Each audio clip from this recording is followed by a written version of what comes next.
نهتدي لولا أن هدانا الله وأشهد أن لا إله إلا الله وحده لا شريك له وأشهد أن سيدنا مولانا عليه وسلم أما بعد قال الله تبارك وتعالى أعوذ بالله من الشيطان الرجيم بسم الله الرحمن الرحيم رب هب لي من الصالحين فبشرناه بغلام حليم فلما بلغ معه السعي قال يا بني إني أرى في المنام أني أذبحك فانظر ماذا ترى قال يا أبت افعل ما تؤمر ستجدني إن شاء الله من الصابرين صدق الله العظيم. محترم بزرگ دوستوں اور عزیز ساتھیوں، ہم اور آپ آج اس خوشی کے موقع پر اس مسجد کے اندر جمع ہوئے ہیں. انشاءاللہ ابھی کچھ دیر کے بعد عید الاضحیٰ کی نماز ہم اور آپ جماعت سے ادا کریں گے. پھر اس کے بعد اپنے اپنے گھروں کو جب رخصت ہوں گے جائیں گے تو انشاءاللہ جو بھی صاحب نصاب ہیں وہ اپنے اپنے نام سے اللہ تبارک و تعالیٰ کے واسطے وہ قربانی پیش کریں گے. سوال یہ پیدا ہوتا ہے کہ آخر یہ قربانی ہے کیا چیز؟ یہی سوال صحابہ کرام رضوان اللہ تعالیٰ علیہم اجمعین نے آقا نامدار محمد مصطفیٰ صلی اللہ علیہ وسلم کی ذات گرامی سے کیا تھا کہ میرے محبوب محمد مصطفیٰ صلی اللہ علیہ وسلم یہ قربانی کیا چیز ہے؟ تو آقا صلی اللہ علیہ وسلم نے ارشاد فرمایا کہ یہ حضرت ابراہیم خلیل اللہ کی سنت ہے. سنت ابیکم، یہ تمہارے باپ ابراہیم خلیل اللہ کی سنت ہے. تو پھر صحابہ کرام نے اس وقت میں پوچھا تھا کہ آقا صلی اللہ علیہ وسلم جب ہم قربانی دیں گے تو اس میں ہمارا فائدہ کیا ہوگا؟ تو نبی کریم صلی اللہ علیہ وسلم نے ارشاد فرمایا کہ قربانی دینے والوں کا فائدہ یہ ہوگا کہ قربانی کے جانور کے بدن کے اوپر جتنے بھی بال ہیں اس بال کے برابر اللہ تبارک و تعالی نیکیاں عطا فرمائے گا. سبحان اللہ، کس قدر عظیم کام ہے کہ نبی کریم صلی اللہ علیہ وسلم اپنے زندگی میں ہمیشہ آپ نے قربانی دی ہے. 10 سال مدینہ منورہ کے اندر آپ رہے، پورے 10 سال آپ نے قربانیاں پیش کی. پھر اس کے بعد جب حجۃ الوداع کا موقع آیا، نبی کریم صلی اللہ علیہ وسلم نے حج کے ارکان مکمل کرنے کے بعد جب قربانی دینے کی باری آئی تو آپ نے 100 اونٹ اللہ کے راستے میں قربان کیا.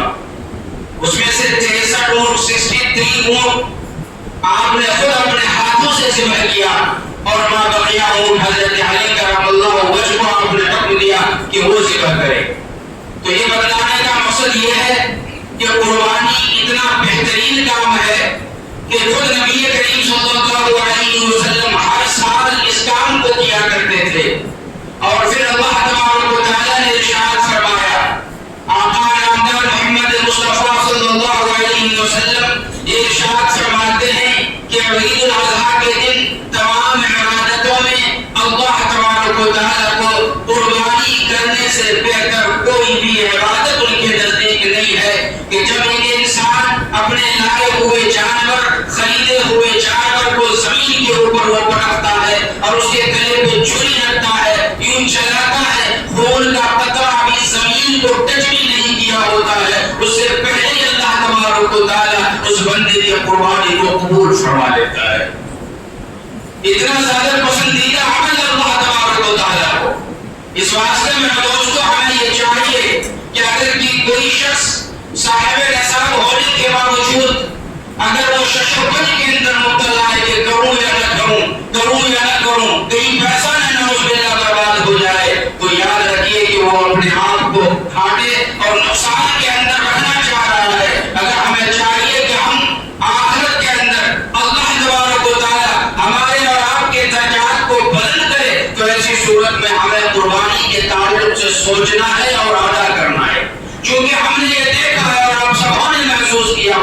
کہ دنیا کے اندر جتنا زیادہ پیسہ جن کے پاس ہوتا ہے اسی قدر عزت کی نگاہ سے لوگوں کے اندر وہ دیکھا جاتا ہے. تو دنیا کے اندر پیسے والوں کی عزت ہوتی ہے, خدا کی قسم آخرت کے اندر نیکی والوں کی عزت کی جائے گی. جن کے نام اعمال میں جتنا زیادہ نیکیاں ہوں گی اللہ تبارک و تعالیٰ ان کے درجات کو اتنا زیادہ بلند کرے گا اور اللہ کی نظر میں وہ اتنا زیادہ باعزت انسان ہوگا.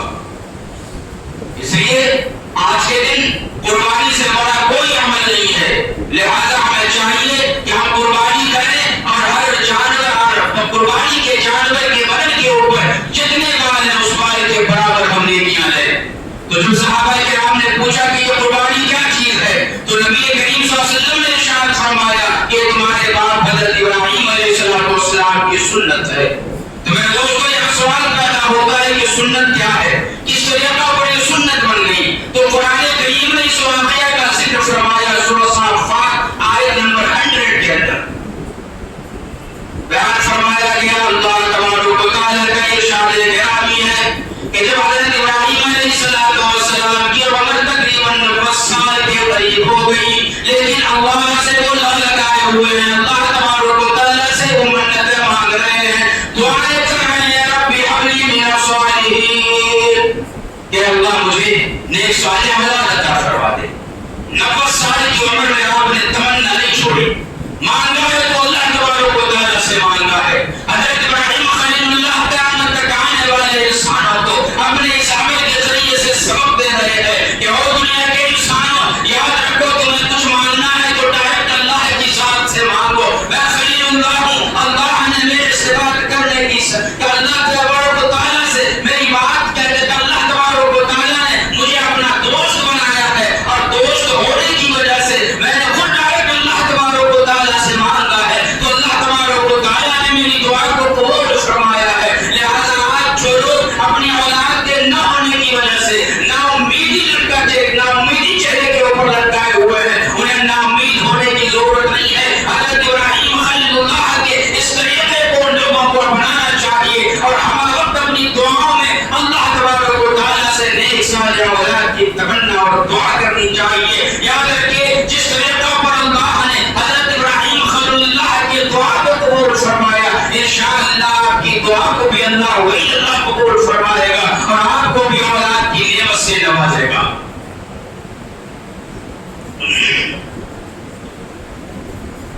تو میرے دوستو, حضرت ابراہیم خلیل اللہ نے اللہ سے دعا کی, رب هب لي من الصالحین, اے اللہ نیک صالح اولاد عطا فرما دے. چنانچہ میرے دوستو اللہ تبارک و تعالیٰ بھی موجود تھے, اللہ تبارک و تعالیٰ نے دعا کو قبول فرما لیا اور یہ بشارت دی, فبشرناہ بغلام حلیم, حلیم کو دعا لگی کہ بشارت دے دی. مانگا کیا تھا اور ملا کیا؟ حلیم ملا, اس لیے کہ اللہ تبارک و تعالیٰ کو یہ بات معلوم ہے کہ میں ایک ایسا لڑکا انہیں عطا فرماؤں کہ جب بھی کسی آزمائش کے اندر اس بچے کو رکھا جائے, مبتلا کیا جائے, تو اس آزمائش کے اندر وہ 100% نمبر سے کامیابی حاصل کر لے. چنانچہ میرے دوستو اللہ تبارک و تعالیٰ نے لڑکا عطا فرمایا اور ادھر امتحان کا پرچہ بھی ہاتھ میں دے دیا.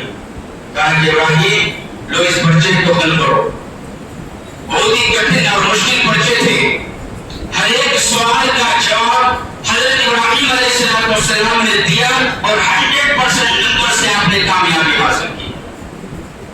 5 امتحانات آپ سے لیے گئے, پانچوں کا ذکر اگر یاد میں کیا جائے تو بہت لمبا وقت لگے گا. 8:30 بجے جماعت بھی ٹھہر جانی ہے, اس واسطے مختصر طور پہ صرف ایک آخری امتحان جو تمام امتحانوں سے بڑھ کر کے تھا اس کا ذکر آپ کے سامنے کر رہا ہوں. چنانچہ میرے دوستو حضرت ابراہیم علیہ السلام کو یہ حکم ہوتا ہے کہ اپنے بیٹے اسماعیل کو اور اپنی بیوی سیدہ حاجرہ کو, ان دونوں کو بے آب و گیا میدان کے اندر جا کر کے چھوڑ دو, جس میں نہ چرند و پرند ہو نہ کوئی انسان ہو, کوئی بھی نہ رہتا, ویسی جگہ پہ چھوڑ. چنانچہ اللہ کا حکم تھا, اپنی پہ بٹھایا, لے کر کے چل دیے. رب کائنات کے قسم ہے ذرا تصورات کی دنیا میں جائیے. اگر آج ہم اور آپ اپنے گھر سے باہر جاتے ہیں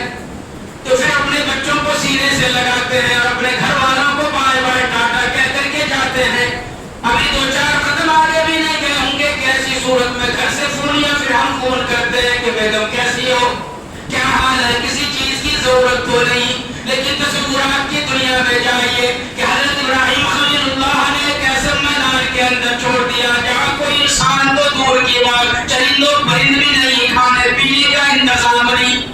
جبکہ آج ہمارے گھر کے اندر ماں ہے، باپ ہے، بھائی ہے، بہن ہے، سب کے سب موجود ہے، لیکن اس کے باوجود شوہر کو فکر ہوتی ہے اپنے بچوں کی کہ وہ ہماری غیر موجودگی میں کس طریقہ پر رہ رہے ہوں گے، ہماری بیوی ہمارے غیر موجودگی میں کس طریقہ پر رہ رہی ہوں گی. لیکن میرے دوست اور تصورات میں جائیے، ذرا آپ سوچیے کہ کس طریقہ پر آپ چھوڑ کر کے وہاں سے آئے ہوں گے. جب وہاں سے چھوڑ کر کے آنے لگے تو ایسی صورت میں پیچھے سے سیدہ کیا کہتے ہیں حاجرہ نے حضرت ابراہیم خلیل اللہ کے دامن کو پکڑ لیا اور کہنے لگی کہ وہ ابراہیم کہاں جا رہے ہو، کس کے بھروسے پہ چھوڑ کر کے جا رہے ہو؟ ارے میرا نہیں تو کم سے کم اپنے اس معصوم بچے کا تو سوچا ہوتا جو بڑھاپے میں تو نے خدا سے رو کر کے دعائیں کر کے مانگی تھی.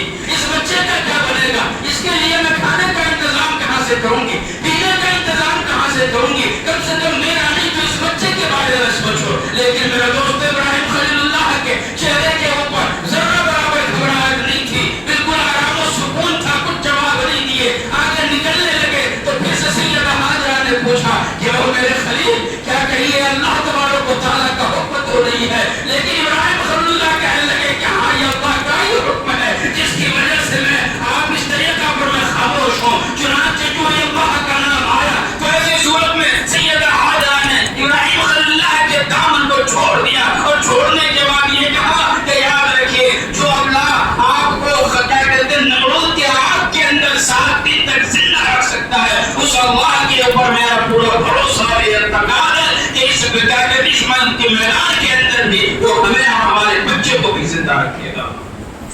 یہ ایمان تھا، یہ بھروسہ تھا اللہ تبارک و تعالیٰ کی ذات کے اوپر. اور اسی اعتقاد، اسی یقین کا سبق تمام قیامت تک آنے والے انسانوں کو سیدہ ہاجرہ نے دے دیا کہ بھروسہ کرو تو اللہ کے اوپر کرو، یقین کرو تو اللہ کی ذات کے اوپر کرو، اور یقین کے ساتھ اللہ سے مانگیں گے تو اللہ تبارک و تعالیٰ آپ کے اسی یقین کو ضرور ان کے اعتماد کو پورا کرے گا اور ضرور اللہ تبارک و تعالیٰ عطا فرمائے گا. چنانچہ جب کئی سال گزر گئے، قرآن کریم کہتا ہے کہ جب وہ بچہ چلنے اور دوڑنے کے قریب آیا، مفسرین کرام لکھتے ہیں کہ جب بچہ 10 سے 12 سال کی عمر کا ہوتا ہے بہت ہی زیادہ پیارا لگنے لگتا ہے اور وہ اپنے باپ کی انگلی کو پکڑ کر کے دوڑنا شروع کر دیتا ہے. اس عمر کو جب آئے تو اللہ تبارک و تعالیٰ نے آپ کو خواب میں دکھایا کہ آپ اپنے بیٹے کو ذبح کر رہے ہیں. اللہ اکبر. خواب تھا. چنانچہ آپ صبح اٹھ کر کے 100 اونٹ اللہ کے راستے میں قربان کر دیے. دوسری رات پھر سے آپ نے خواب میں دیکھا کہ اپنے بیٹے کو ذبح کر رہے ہیں. پھر سے 100 اونٹ اللہ کے راستے میں آپ نے قربان کر دیا. پھر میرے دوستو تیسری رات ذی الحجہ کی 9 تاریخ صبح ہو کر کے 10 تاریخ تھی. آپ نے خواب میں دیکھا اللہ تبارک و تعالیٰ یہ ارشاد فرماتا ہے کہ وہ میرے خلیل میں آپ سے وہ چیز کی قربانی مانگتا ہوں جو آپ کے دل کے سب سے زیادہ قریب ہے. آپ سب سے زیادہ جس سے محبت کرتے ہو میں اس کی قربانی چاہتا ہوں. آپ اسے اللہ کے راستے میں میرے راستے میں بتائے ہوئے طریقے پر قربان کر دو. چنانچہ ابراہیم خلیل اللہ سمجھ گئے کہ مجھے میرے بیٹے اسماعیل ہی کی قربانی مانگی جا رہی ہے. چنانچہ قرآن کریم ارشاد فرماتا ہے فلما بلغ معه السعي قال يا بني. پھر جب وہ بچہ اتنی عمر کو پہنچا کہ وہ اپنے باپ کے ساتھ دوڑنے لگے، چلنے لگے، تو حضرت ابراہیم علیہ السلام نے کہا قال یا بني انی ارى فی المنام کہ میرے بیٹے میں نے خواب دیکھا ہے کہ میں اپنے آپ تجھے ذبح کر رہا ہوں. انی اذبحک فانظر ماذا ترى. آپ بتلاؤ اس کے اندر آپ کی کیا رائے ہے؟ جب یہ خواب آیا کہ بیٹے کو ذبح کر رہے ہیں آپ فوراً مکے کی اس جگہ پہ آئے جہاں پہ آپ چھوڑ کر کے گئے تھے، اپنے بچے بیوی کو چھوڑ کر کے جہاں کا حکم تھا وہاں چلے گئے تھے.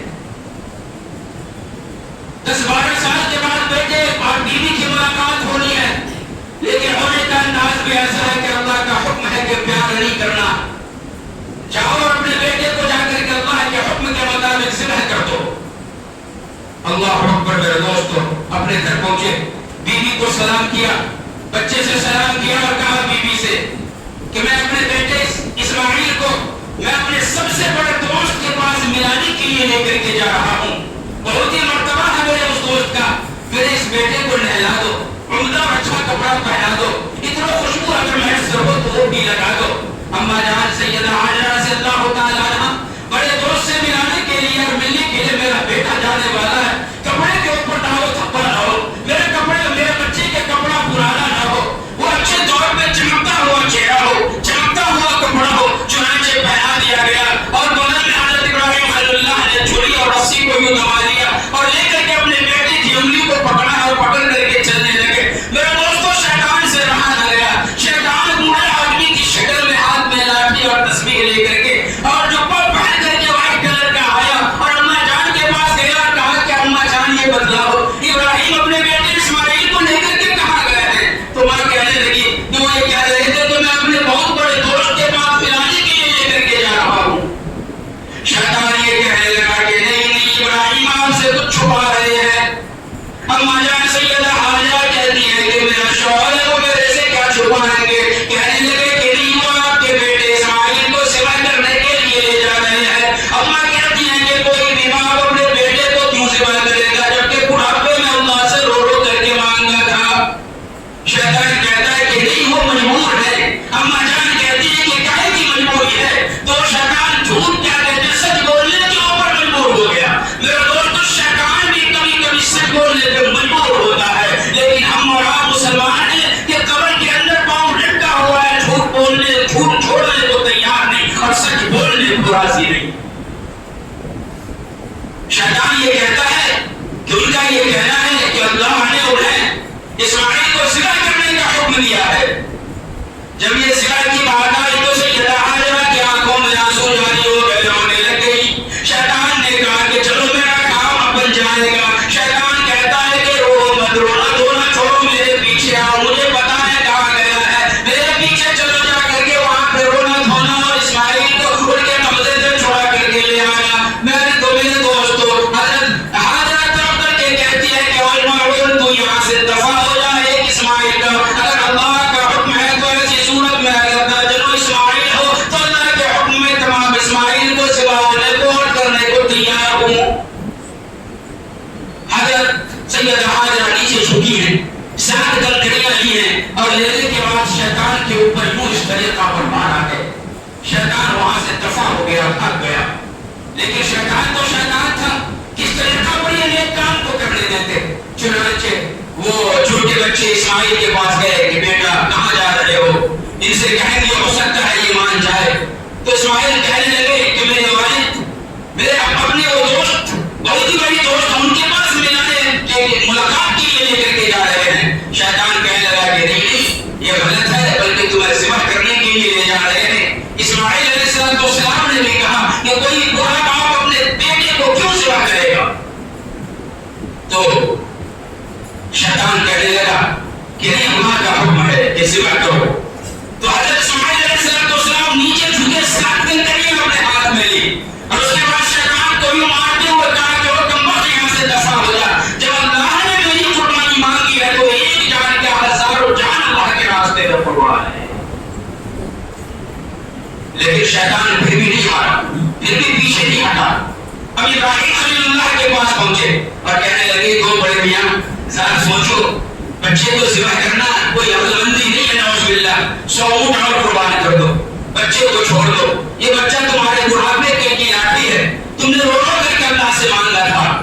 دیکھو ان کی پیشانی کس طریقہ پر چمک رہی ہے، کیوں نہ چمکے پیشانی؟ جس نسل کے اندر اللہ تبارک و تعالیٰ نے محمد مصطفیٰ صلی اللہ علیہ وسلم کو لانا ہے، جس کے نور کو اللہ تبارک و تعالیٰ نے اسماعیل ذبیح اللہ کے پیشانی کے اندر بسا دیا تھا، ان کے چہرے کے اوپر تو چمک آئی ہی تھی اور کس طریقہ پر نہیں آنی تھی چمک میرے دوستو۔ چنانچہ ابراہیم خلیل اللہ نیچے جھکے، 7 کنکری آپ نے بھی لی، اس کے بعد شیطان کو یوں دے مارا کہ تو بھاگو یہاں سے دفع ہو جاؤ، اللہ کے حکم کے سامنے تم میرا ذرہ برابر کچھ بگاڑ نہیں سکتے، اللہ نے مجھے حکم دیا ہے تو ایسی صورت میں اس کام کو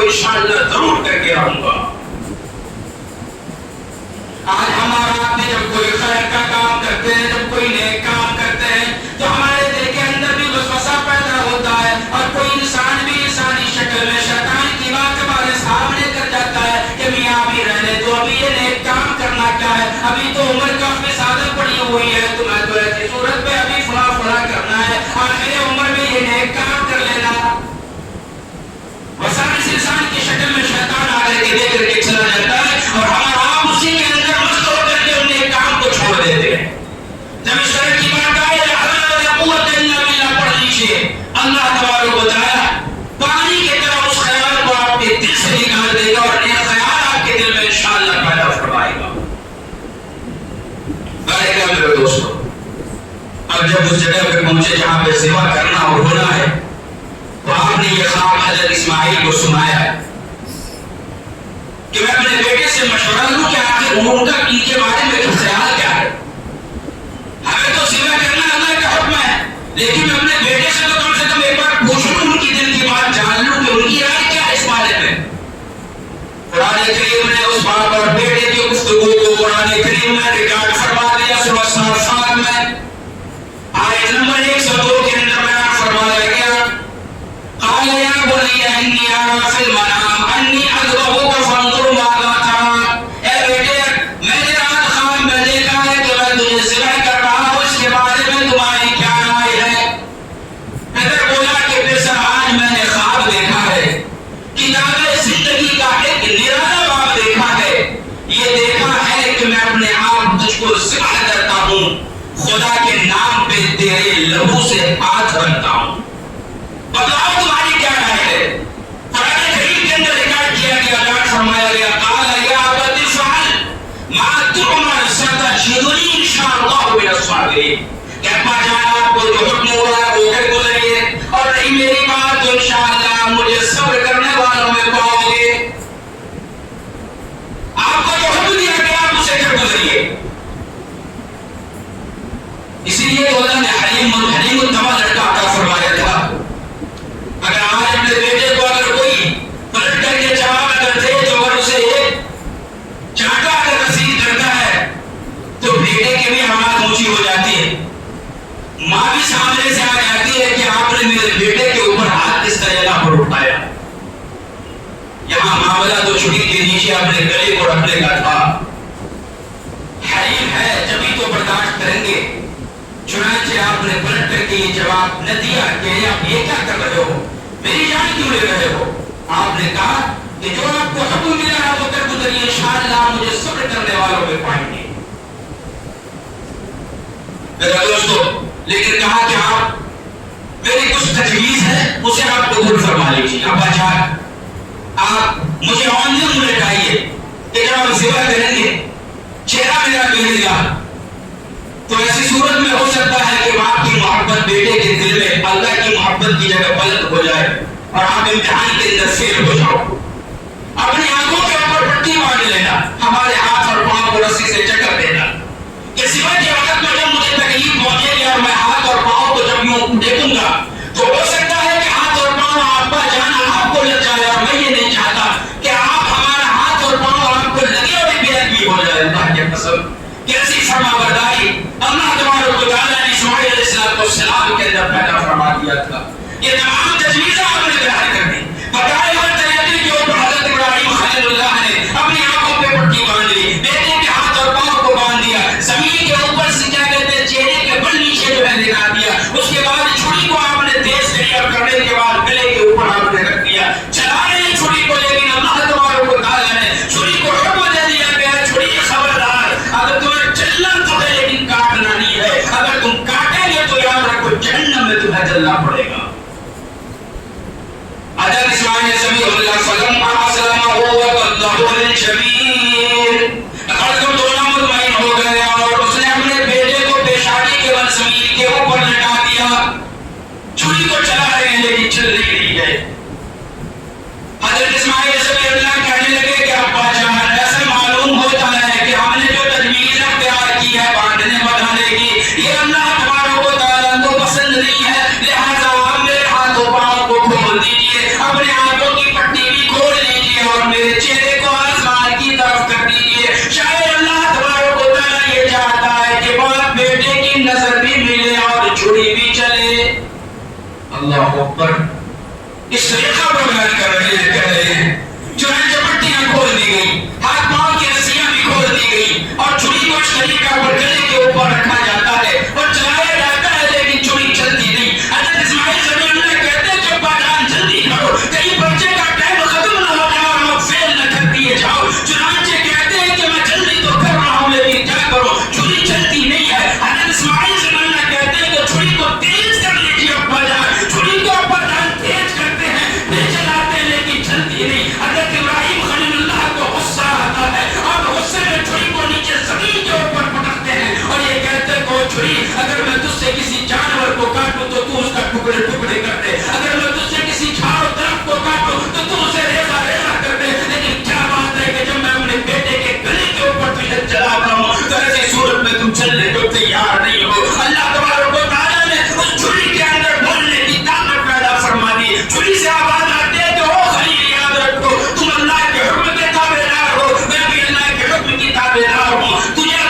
سے دمبا لے کر کے آ رہے ہیں، آسمان سے نیچے نازل ہو رہے ہیں، دیکھا کہ پانی زمین اللہ سوئے ہوا، گلے کے اوپر چھری رکھی ہوئی ہے، کہیں چھری چل نہ جائے، کٹ نہ جائے گلا، وہی سے کہتے ہیں جبرائیل علیہ السلام اللہ اکبر اللہ اکبر، حضرت ابراہیم خلیل اللہ نے کہا لا الہ الا اللہ واللہ اکبر، حضرت اسماعیل خلیل اللہ نے کہا اللہ اکبر وللہ الحمد۔ یہ تکبیر، یہ کلمات اللہ تبارک و تعالیٰ کو اس قدر پسند آئے، اس قدر پسند آئے جس کو تکبیر تشریف بنا دیا گیا اور یہ حکم دے دیا گیا کہ نو ذوالحجہ کی فجر سے لے کر کے 13 ذوالحجہ کی اثر تک ہر فرض نماز کے بعد ایک دفعہ ہر اس مسلمان مرد و خواتین کے اوپر جن کے اوپر کیا نماز فرض ہے ایک دفعہ کہنا ان کے اوپر واجب کرا دیا گیا۔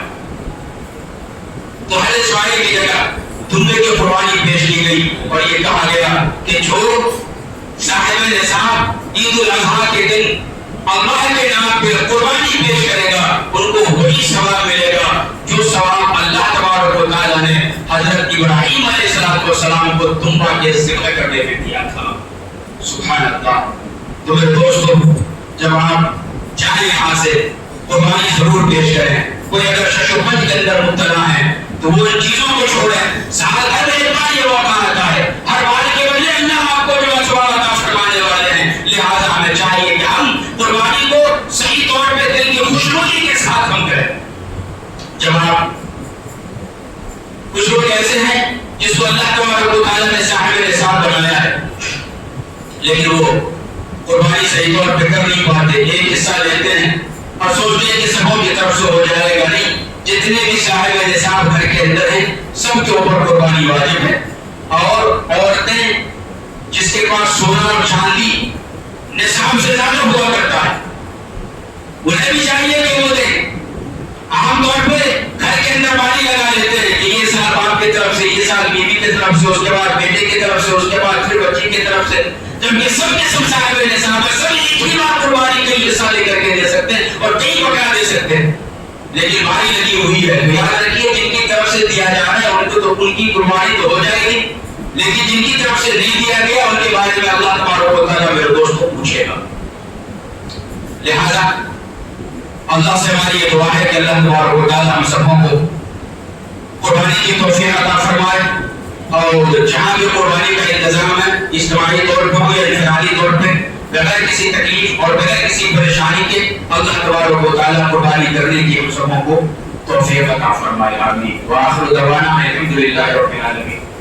میرے دوستو،